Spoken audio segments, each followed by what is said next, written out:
Les belles dames, kobo sanate kozala abonné, pe ko cliquer na cloche pour boyer ba vidéo nyonso yasika. Merci. Bonjour les belles dames, j'espère que vous allez bien, bien par la grâce de Dieu. Donc là on a une nouvelle vidéo moko ya maquillage, il y a 2020, la vidéo liboso, il y a 2020, il y a maquillage. Donc j'espère que vous avez un plus na maquillage on a salé libino, j'espère que vous aimez vidéo. C'est comme que vidéo c'est plus pourquoi pas aimer, vous allez abonner na la roche et que ça la bien makasi. Na koloba mingité wana. Let's go. Nasalaki odananga na Juvia's Place, donc eyaki na bela sa biloko on a sombaki na Juvia's Place, biloko on a sombaki on c'était dans Black Friday, mais eyaki nde I think ça fait 2 ou 1 semaine passée que eyaki, donc pendant Black Friday les belles dames nazo kandele. This is my favorite palette. Donc non na meki on tenu na fongoli on tenu na salela lelo et next time to ko salela palette na biso oyo, mais pour na lelo to salela palette oyo. Palette aux alliés de Warrior by Juvia's Place. Donc ce que vous avez montré maquillage na yo ezala na couleur ya nude. Wana pour ça que ba couleur makasi. This palette is the best. Donc palette na c'est aboué. Donc on a box et vous allez na palette wana. Surtout fond les palettes na biso, ouh, c'est comme ça bota la bino ba couleur oyo. Ba couleur moko vraiment nude, ba couleur moko vraiment kitoko. Ce que vous avez montré miss na yo ezala ba couleur makasi. This is the best. Donc on a sepeli pe na photo non vraiment débattu, c'est vraiment joli même pour qu'on voyager nango, ezali vraiment bien. Yango le tokomika le pe ezali eza Emma, donc eza na Emma wana les okanga na mbala moko. Donc ça te que vous so mona fongoli ko buka, eza vraiment bien protégé. Et nazwa ki lip gloss ou ezali ya Juvia's Place ya couleur ya nude et on dépend ki kozwa tokofongola eza comme ça dans le besoin et on est au saler la paix les lots. Il y en a qui ont cancellé au Aya Magic cancellé. Et on est au saler la paix cancellé on a biso on a joué qui et là qui couleur il y a couleur on a vu et ça couleur du site na cancellé oyo et on est qui kozwa. Donc pour le besoin on a joué qui couleur mais la mona qui couleur on a joué que ça qui 12 mais je pense que ça qui mwindu pour la teinture nanga et on a joué couleur à 17 pour la mélanger on a couleur wana il y a 12 ensemble et na qui koba qui s'appelle fond d'été Aya Magic fond d'été en couleur on a vu ezali ya Kampala et Kampala numéro 340. Donc parce que on a celle qui liboso, ezala qui peut comme sanga mwindu, donc on a celle là on le sous-souté et on a dit que on a sepelé qui na fond d'été on a dit pourquoi pas na meka Kampala na biso et que ça la on peut to ko sala là on lelo poto mon ndenge et ko sala biso, OK? Ok, et le colboso on a coaché na elongi avant que na cha fois d'été on a coaché NYX I Can't Stop All Stop ya nini base et on est na ko pakola na elongi.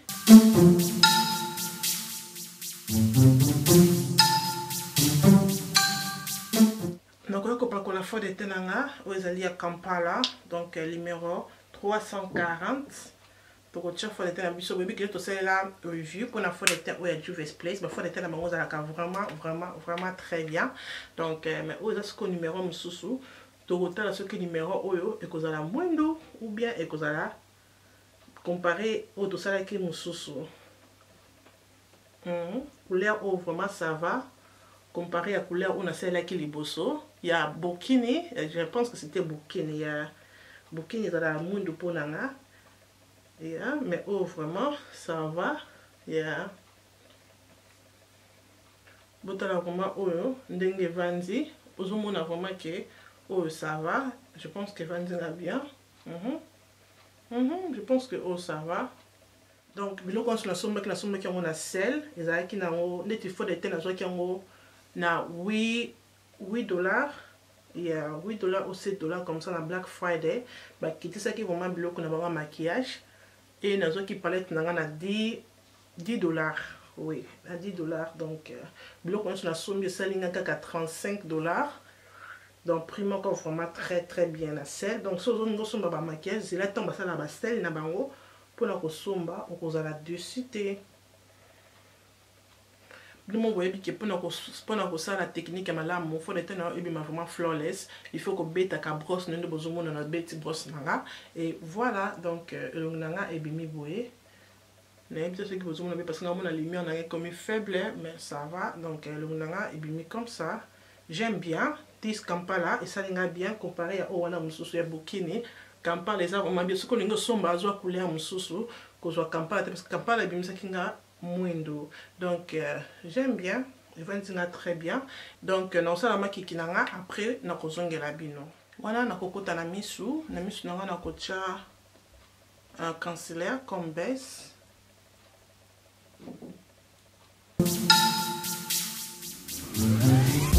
Donc après on a dans la palette il y a des mots, il y a Juvia's Place.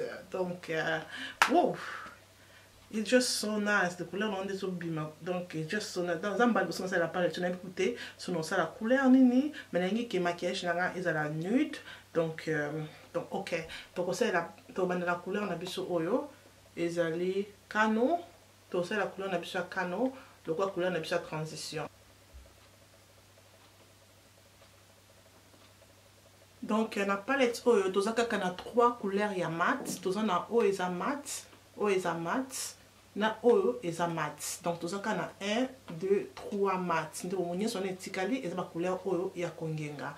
Donc non ça la couleur nanga oyo na ko déposer ni mwana awa na se pe na zo mata bozo mona nde brosse zo sala.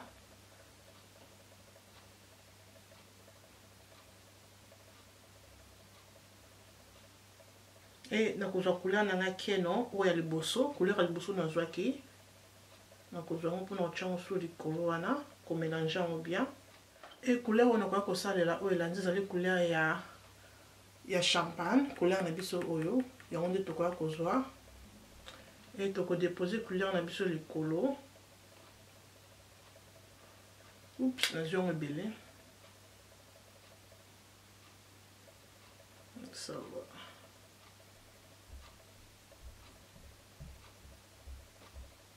Après, na kozwa brosse nangai pour na kobenda sema na telo côté.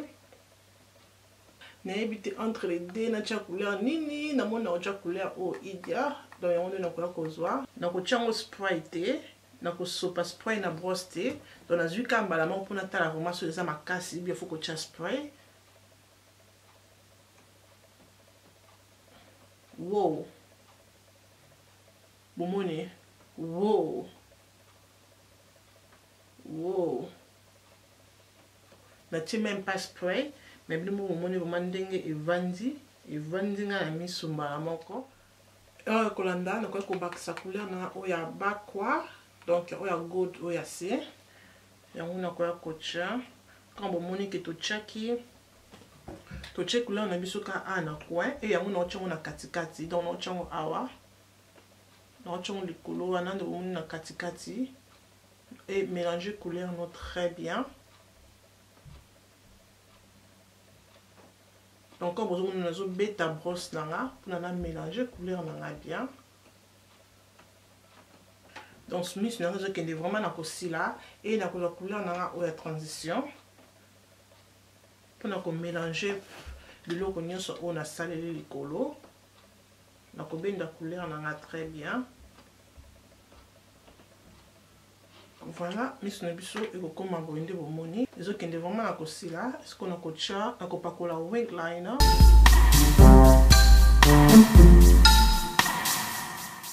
Après cocha, copacola wing liner, na cocha mascara, cocha mascara mingité parce que vous voyez que tout là de la fossile.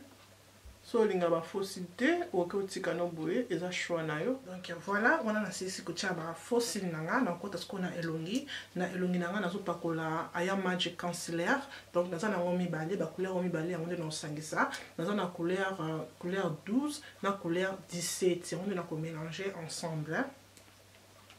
Parce que ton a pakola ka couleur 12 et bimisa kanga vraiment lumière makasité yango le to tia des couleurs.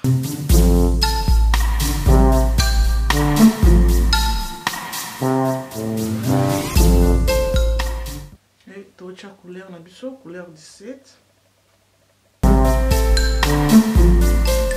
Totika ngo boye evanda mukie avant que to bendango et wana na kopakola na kocha contouring na elongi.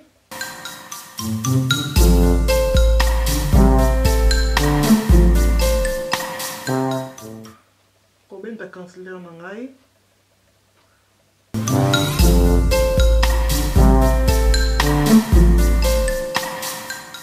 Wana na la poudre nanga pona ko set yango na ko tia poudre ozali ya banana ya NYX donc nazo sala NYX banana on est ko pakola et après on a ko zongela ko sala contour nanga likolo ça na nzoki o sepeli nanga na suki nanga ya mikuse ou bien au préféré nga na suki ya milai donc tikela na commentaire na se et ko sala nga bien ko yeba seulement quoi.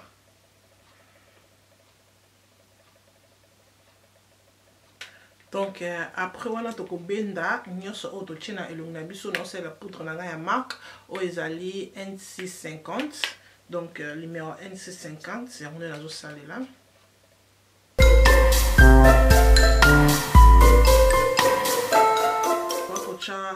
Fard à jour, il y a Razi, il y a marque, et on de la quoi Coca-Cola. Fard à jour, vous allez bien parce que Kendana look nyo so ochina et longi. Vous allez vraiment très bien.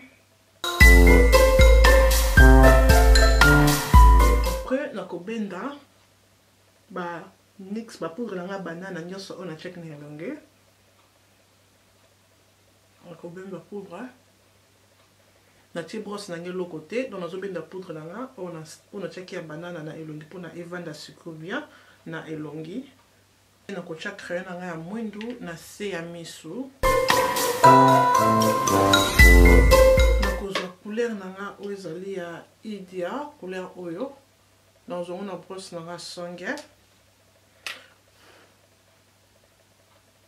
na ko chango na sa misu.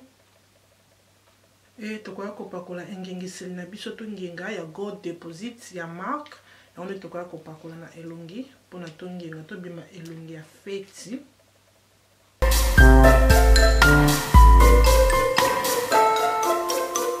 toko boaka finishing spray na biso ya NYX donc ya mat c'est on nazo sala là.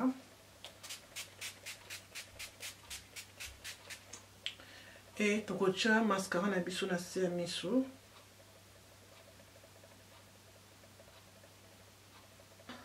Pour la monoko, donc ça vraiment monoko na biso ezala nude. Donc non pas que la crayon nanga ozali à chocolat, eza crayon NYX, eza numéro 55.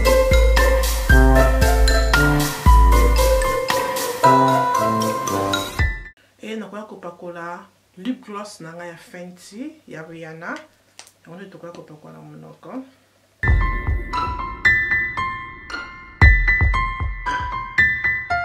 Oh my god, les belles dames. Na bossa na ki na somba ki Juvia's Place lip gloss ya nude. Na yocha ya Rihanna. Donc nako bakisaka o likolo na katikati.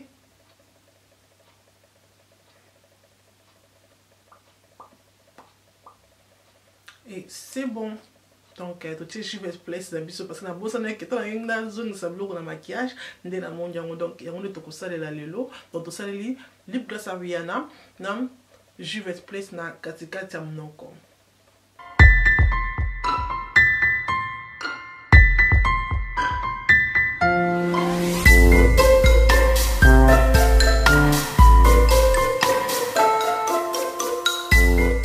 Merci beaucoup na bino sur votre vidéo oyo so moni ki vidéo oyo esepelicio comme ça nate ko aimer vidéo et ko salanga bien comme ça nate ko zala abonner dans la rocho et ko salanga bien makasi pe ko partager aux na question nyo surtout nanga na ko zala wana pour na ko répondre bino. Merci beaucoup nzamba za na bino wana tukutani à la prochaine tinate et kominatina bye. Après on to ko tia jus na biso ya citron donc jus na biso nyo